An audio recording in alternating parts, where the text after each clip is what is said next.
Boa noite, professor Rogério Ceni. O primeiro tempo do Bahia parecia que ia encaminhar a vitória, o triunfo no caso, e acabou tendo a expulsão do Everton Ribeiro. Eu queria que você falasse para a gente como é que você viu essa expulsão, se foi o fator determinante para o Bahia recuar tanto e acabar sofrendo empate no final do jogo. Boa noite. Quando você tem um jogador a menos, é natural que você se defenda um pouco mais, recue um pouco mais. O Corinthians é um time que tem qualidade para construção de jogo. Se você quiser marcar eles lá em cima com um a menos, provavelmente você vai sofrer gols. Mas acho que nós nos fechamos bem, ficamos um 5-3-1 e não cedemos quase oportunidade de gol para o Corinthians. O Everton, eu acho que na passada, sem querer, ele acaba correndo e pisando, mas não foi um lance intencional. Mas o árbitro não tem como interpretar de outra forma. Eu acho que a expulsão, o segundo cartão, ele foi justo, não tinha o que ser feito. É um lance passível de expulsão, mesmo ele não tendo a intenção de tocar no jogador.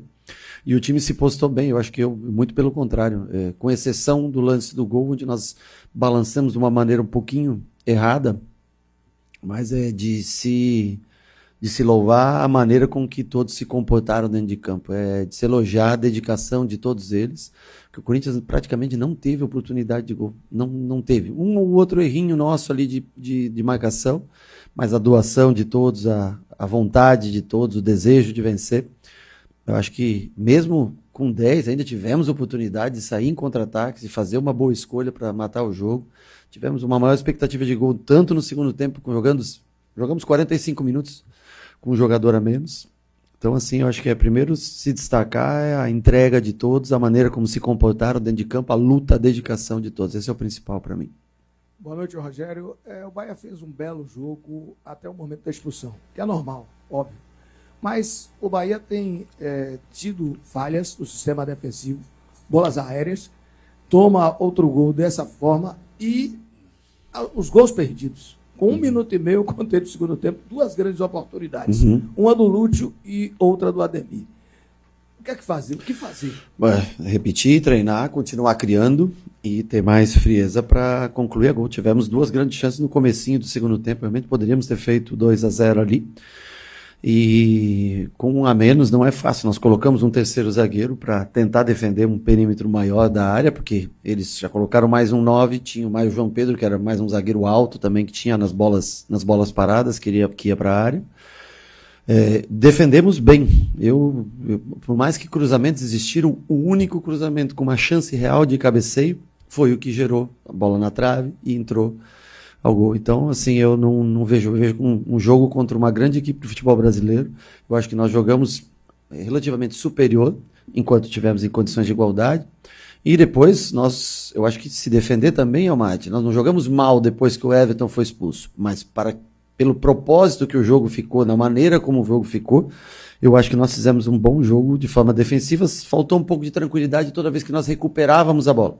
Aí nós perdíamos de maneira muito rápida essa bola.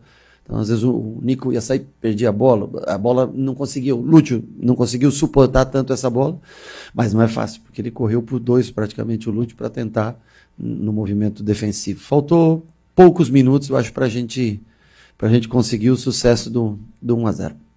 Ceni, boa noite. Costa Filho da TV Bahia, do Grupo Globo. O Bahia quer mudar a chave, quero falar sobre Libertadores. O Tricolor, ele é o 6º clube mais valioso dessa edição da Libertadores. Eu queria entender de você, um cara que jogou e, enfim, ganhou várias vezes a competição, se essa disparidade econômica é um motivo para o Brasil ser tão hegemônico na competição, visto que desde 2018 nenhuma outra equipe, a não ser as equipes brasileiras que disputam a competição, saem do torneio como campeões. Bom, eu fico feliz que o Bahia seja colocado como um time que tem uma avaliação no seu elenco, na sua estrutura boa. Isso não quer dizer que você vai ser o 6º colocado, o 6º melhor time da Libertadores.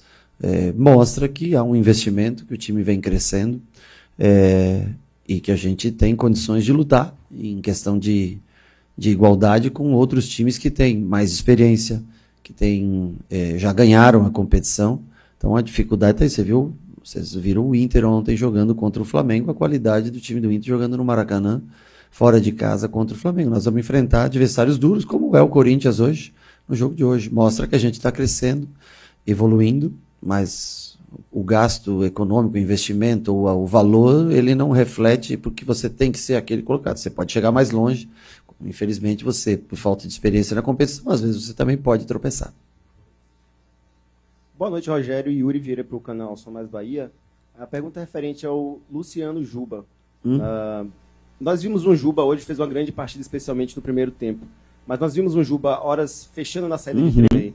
Essa liberdade que ele teve hoje, a gente pode esperar isso daqui para frente? Ou foi algo mais contextual relacionado ao jogo de hoje, especificamente? Não, ele fez exatamente contra o Boston River, ele fez essa mesma função. Quando ele estava por dentro, ele foi bem marcado, nós puxamos ele um pouco para fora, para dar liberdade para ele, dobrar com o Eric pelo lado esquerdo, e ele fez boas jogadas por ali. Então ele tem que entender o jogo. Nós passamos para ele a instrução de começar mais por dentro. Quando nós vimos que o espaço estava mais por fora, ele abriu por trás do ponta para receber essa bola por fora, e foi de suma importância, porque ele tem uma boa qualidade técnica, aliado mais ao Pulga, Jean Lucas ali próximo, nas triangulações, o Santiago chegando para ser esse quarto homem. Nós conseguimos, acho que até hoje, um volume muito maior pelo lado esquerdo do que pelo lado direito de jogo.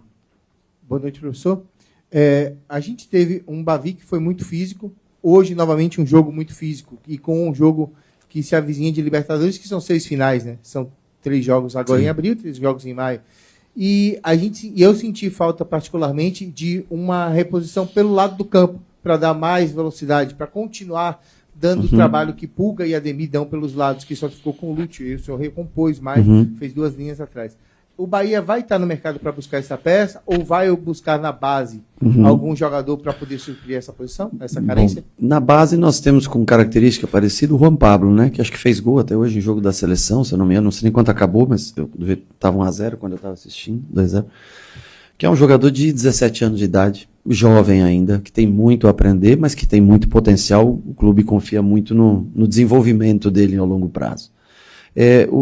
Acho que o Cadu deu uma entrevista, eu vi na Globo, acho que foi, eu não sei local, eu não lembro. O problema é o seguinte, nós temos consciência que nós precisamos de mais um jogador de velocidade pelo lado.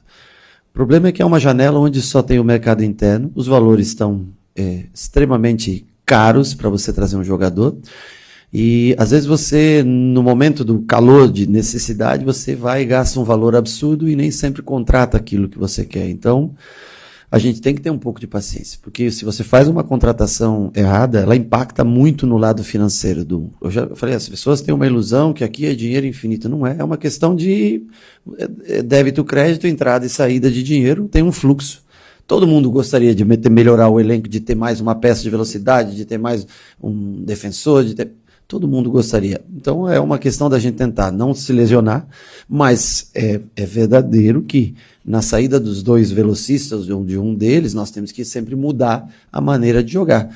Mas nós só vamos investir e gastar esse dinheiro no momento que nós tivermos a certeza que nós estamos trazendo um jogador que vá colaborar muito com a gente, um cara diferenciado. Então, assim, você fazer investimento pela necessidade, todos nós sabemos, mas nós temos que fazer o investimento correto, porque o dinheiro ele é limitado, como em todo lugar. Você tem suas limitações. Boa noite, Rogério. Douglas Santana, do Site B News e da Rádio Baiana FM. Gostaria de tocar contigo no assunto da arbitragem, mas não no mérito das marcações dentro de campo, e sim do termo de valorização do Campeonato Brasileiro, do produto do Campeonato Brasileiro. Queria entender de você se você é a favor da profissionalização das arbitragens, para poder evitar com que cada um dos times fique irritado dentro do campo, que deu para poder perceber isso dentro de campo. Qual a sua posição quanto a isso? Eu acho que, claro que o futebol está cada vez com um investimento maior. Alguém fez a pergunta aqui para mim dos times brasileiros que investem tanto. Sem dúvida nenhuma, o árbitro também merece atenção e um trabalho fixo naquilo, que eu acho que ele vai render muito mais. E também os atletas, nós todos precisamos melhorar o comportamento dentro do campo. O hábito, é impossível você apitar um jogo no Brasil. É todo mundo enchendo o saco do cara, todo mundo pressionando, todo mundo à volta. Talvez criar uma regra onde não possa, porque senão não tem condições. O cara, muita gente. Nós estamos muito chato, cara, dentro do campo. Nós atrapalhamos muito as tomadas de decisões da arbitragem. Claro que os erros acontecem, nem sempre todas as arbitragens estão boas, assim como nem sempre a gente tem ações tão boas também dentro do campo de jogo. Erramos gols, falhamos. Agora, muita gente perturbando o cara. É impossível você tomar decisões. Eu acho que nós temos que ter mais educação, e me incluo dentro disso, para que também os árbitros tenham mais tranquilidade, porque é difícil arbitrar um jogo no Brasil. Tudo é uma roda, tudo se ganha tempo, tudo é... Então, assim, nós temos que também colaborar. O atleta, nós, jogadores, treinadores, temos que colaborar. E, lógico, que se tiver uma profissionalização, um investimento maior, um tempo maior que ele possa se dedicar, a chance de diminuição de erro é muito grande. Boa noite, Rogério. Quando saiu a escalação, muitos olharam bastante para o Ronaldo no lugar do, por exemplo, Marcos Felipe, que era esperado pela maior parte das pessoas. Quero saber por que ele foi escolhido para iniciar hoje. Bom, é um jogador que nós contratamos, ele só teve 2 jogos na Copa do Nordeste, porque não tinha, não poderia ser inscrito no Campeonato Baiano e nem na pré-Libertadores, e nós achamos que era um momento importante para a gente poder ter uma análise melhor do que ele pode produzir. Ele veio para jogar, tanto o Danilo quanto o Marcos tiveram um número maior de jogos do que ele. Eu acho que ele escorrega e tem uma... Ele poderia ter defendido a bola do primeiro gol contra o Ceará, naquele cruzamento onde há o corte, mas a gente não pode julgar por uma falha, porque senão aí nós, né, eu acho que todos aqui erraram, tiveram outra oportunidade. Eu acho que ele tem qualidade, talento, e eu acho que precisava, num jogo grande de Campeonato Brasileiro, poder ter uma análise melhor do trabalho dele. Boa noite, professor. Com relação ao gol anulado até o gol que o Thales Magno toca, tem um lance ali que chama a atenção, eu queria perguntar para o senhor o que o senhor acha, que é o seguinte: o Thales, quando ele recebe a bola, ele recebe no meio campo. Sim. Porque o sistema de marcação que está ali, ele permite tanto que o jogador chegue na sua área e não dá o bote, não pressiona a marcação. Até um exemplo, não que tivesse que fazer, mas de uma possível falta que parasse o jogo antes, ao invés de trazer o adversário para a sua área e ceder o gol como Nesse aconteceu. lance específico, o Canu se posicionou de maneira errada. O Canu está posicionado à frente, o Santi e o Canu estão muito adiantados. Nós teríamos que estar por trás do jogador, e concordo com você, parar a jogada naquele momento, ali na linha do meio campo. Demos a sorte que ele estava com o corpo inclinado à frente, mas ali é uma questão que nós trabalhamos, e é uma tomada de decisão, tem o cansaço, né? O Canu fez um baita, Canu e Santi fizeram um baita jogo hoje, hein? Agora, ali cometeu-se um erro, e acontece, mas o correto seria por trás da marcação e, no mínimo, numa situação difícil, para a jogada no meio campo e não deixar arrastar o jogo até a área. Foi por muito pouco, é uma inclinação do campo, e quase a linha do meio campo ainda está muito próximo. Foi um erro nosso de marcação. Boa noite, Rogério Ceni, Lino Santana, do portal Notícias no Ar, KS6 TV Web. O Bahia tem dificuldade, a gente percebe que, por conta das formações defensivas, na maioria das vezes, o Bahia não consegue quebrar essas linhas. E um recurso que é um fundamento básico do futebol, que é a questão dos chutes. A gente não vê, o Bahia não consegue criar esses espaços para chutar. Qual seria a solução para que esse tipo de aproveitamento pudesse ser feito por parte da equipe, já que é uma medida que pode definir uma partida? Também é uma das maneiras, né? Chutar bastante de fora da área. Você vê que contra o Ceará nós fizemos gols de fora da área, e foi na rodada passada. Hoje o Caio chutou uma bola, por exemplo, só que é de esquerda, de fora da área. Então, às vezes, você não tem um bom posicionamento para fazer o arremate de fora da área. Então, o Juba, ele fez uma grande jogada indo para a linha de fundo, né? Se ele tivesse talvez chutado de fora da área, não teria o efeito necessário. Então, assim, é muito da questão, primeiro, de característica de cada jogador, e segundo, você tem que estar com o corpo bem alinhado para a bola bater no fundo, fazer a volta da bola para você executar essa finalização. Podemos chutar mais de fora da área, mas eu acho que também tem que ser valorizado tudo que foi construído no segundo tempo, que eu acho que nós finalizamos mais do que o Corinthians em 10 contra 11. Pra você ter uma ideia, eu acho que é um time que cria bastante, por mais que perca muitos gols, ainda é um dos ataques mais positivos do Brasil. Então, assim, mas podemos, logicamente, melhorar nesse sentido. O Everton não tem como característica o chute fora da área. Caio Alexandre fez até gol contra o Fluminense, que foi fora da área, aqueles rebote de escanteio, mas também não é o principal. O que tem é Jean Lucas, Eric, Nestor. São 3 jogadores que aí têm mais característica, mas podemos também criar oportunidades chutando de meia distância. Rogério, boa noite. Na saída do campo, a TV flagrou você conversando de uma forma mais firme com o meia Eric. Eu queria saber qual o teor ali, o que foi conversado, em específico o lance do gol. Não sei se foi isso, o Eric demora de chegar no Breno, no Guilhom, que o cruzamento sai e acaba saindo no gol. O Eric correu mais do que o necessário, eu estava falando para ele. Porque quando começa a jogada que vai originar no gol, tá o Thales e o Gilberto tá com ele. Nós estávamos num 5-3. Não era o Eric que deveria ter ido pelo lado. Já estava num 2, estava Thales, e tinha, não sei se era Romero, quem que estava do outro lado, e nós já estávamos encaixados num 3-2 com Gabriel, com Canu e com Santi. Quem deveria ter saído no começo da jogada era o Gilberto pro lado de fora, e o Eric se mantém entre os 40 metros da central no meio campo. O Eric se desgastou muito indo para fora, voltando, né, para dentro do campo, a bola gira de novo, volta, e aí tem 2-1, e nesse momento, se o Gilberto tivesse atacado um pouquinho mais o espaço, talvez o Eric estaria melhor posicionado, mas ali, eu acho que é muito mais um erro no posicionamento da zaga defensiva do que ele. Eu só falei que no início da jogada, não era ele que teria que ter saído no fundo, e sim, já que é uma linha de 5, o lateral ter saído no fundo, o Gilberto ter atacado o fundo e ele ficado mais pelo centro para ter energia para tentar fechar o cruzamento. Mas muito pelo contrário, o Eric fez uma puta partida, entrou, correu mais do que ele podia. Então ali é uma questão de observação só da coisa, não tem nada, pelo amor de Deus. O Eric fez uma baita numa partida, entrou, jogou 30, 40 minutos ali de forma muito competitiva. E ainda foi o nosso desafogo em bola aérea para tentar desviar na saída de jogo. Rogério, boa noite. Evelyn Santos, do Mosaico Esportivo.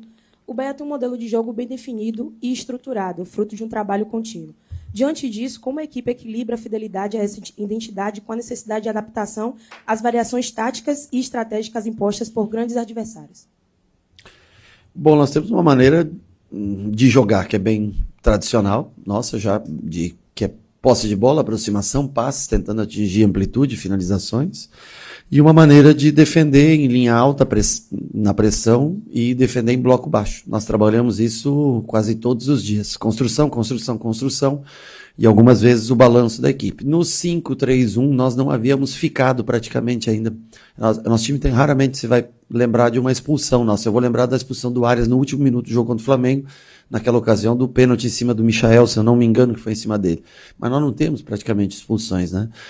Então nós não trabalhamos tanto esse homem a menos, porque é um time bem... E se você vê o lance do Everton, eu acho, né? Não sei, que ele estava na corrida e errou a passada e acabou, não foi uma falta proposital. Então nós trabalhamos bem essa linha, o 4-5-1, horas baixando para o 5-4-1, 5-3-1, como foi hoje. E nós tentamos defender diante das situações. Eu acho que executamos bem com um homem a menos. Tivemos um vacilo, que foi a única bola que o Corinthians conseguiu de dentro da área finalizar, teve de fora da área 2 finalizações perigosas, uma que entrou e foi anulada, e a outra que bateu na haste ali do lado de fora, num erro de passe nosso. Mas nós defendemos bem, eles tiveram uma oportunidade de finalização de dentro da área, que infelizmente foi o gol. Rogério, não sei se vai ser entendido como contramão ou não, mas também não estou preocupado com isso. Como o quê? Não sei se vai ser entendido como contramão ou não, mas eu também não estou preocupado com isso. O que eu gostaria é que você analisasse, você já analisou o jogo, o posicionamento da zaga, uma falha que você acabou de citar, mas eu queria ir por outro caminho. Entender a maturidade que o time teve, de mesmo estando com um a menos, ter feito um jogo inteligente, e mesmo com um a menos, ainda ter criado 4 oportunidades, 2 muito claras, uma com Pulga e uma com o Lúcio, né? Já no final, tô falando já do final, com -1, você tem uma com Pulga logo no início, antes dele ser substituído, que se ele faz, mudaria a história, e o Lúcio, que finalizou ou dentro do gol ou passa pro Eric, seria diferente, ali era o último lance do jogo. Então, por isso que eu citei contramão, eu gostaria que você comentasse a maturidade desse grupo, em entender a dificuldade do jogo, entender o que o adversário estava fazendo, de empurrar para trás, uma linha de 3, mais 5 no meio, mais 4 homens à frente, e fazer com que isso virasse um bom jogo. Ainda com oportunidades para o Bahia, não abdicando disso, mas trazendo um resultado que, pelas circunstâncias, acabou sendo bom. E eu ainda esqueci de uma coisa, né? No lance do cruzamento, o cruzamento foi muito bem feito. A velocidade que a bola atinge a área é muito rápida. É muito difícil também para os zagueiros. Então, assim, foi o Coronado que cruzou? Quem que cruzou? Foi o Bidon que cruzou? Foi um belíssimo cruzamento. Uma bola difícil de marcar pela velocidade e pela curva que ela cai onde está entre Canu e Santi, né? E eu acho que, assim, nós somos mais maduros no segundo tempo jogando com a menos do que no primeiro tempo, quando nós quisemos fazer muita transição, perder muitos passes, onde nós poderíamos ter trabalhado um pouco mais essa bola e evitado essa perda de bola que trazia o Corinthians para o nosso campo. Então, nesse sentido, acho que foi um amadurecimento e um crescimento muito grande. Não é fácil você jogar com um homem a menos e ceder pouco ao adversário, ceder quase nada. E ainda está vivo. Aquela do Lúcio, eu acho que ali o cansaço já foi pro mental, ele correu demais. A bola era pro Eric entre os dois homens de marcação, mas ali, gente, o cara já fez 12 quilômetros em alta, é um cara que se dedica muito. Precisamos que ele evolua no sentido de finalizações, é claro, mas ali pro cara enxergar uma jogada com cansaço físico, aquela que ele bateu e passou perto da trave, né? A bola era no Eric, mas é muito difícil você exigir de um jogador que correu 90 e tantos minutos, mas eu acho que, como um todo, o sistema que nós usamos para neutralizar o Corinthians é desvalorizado. Pronto, professor, obrigado. Boa noite.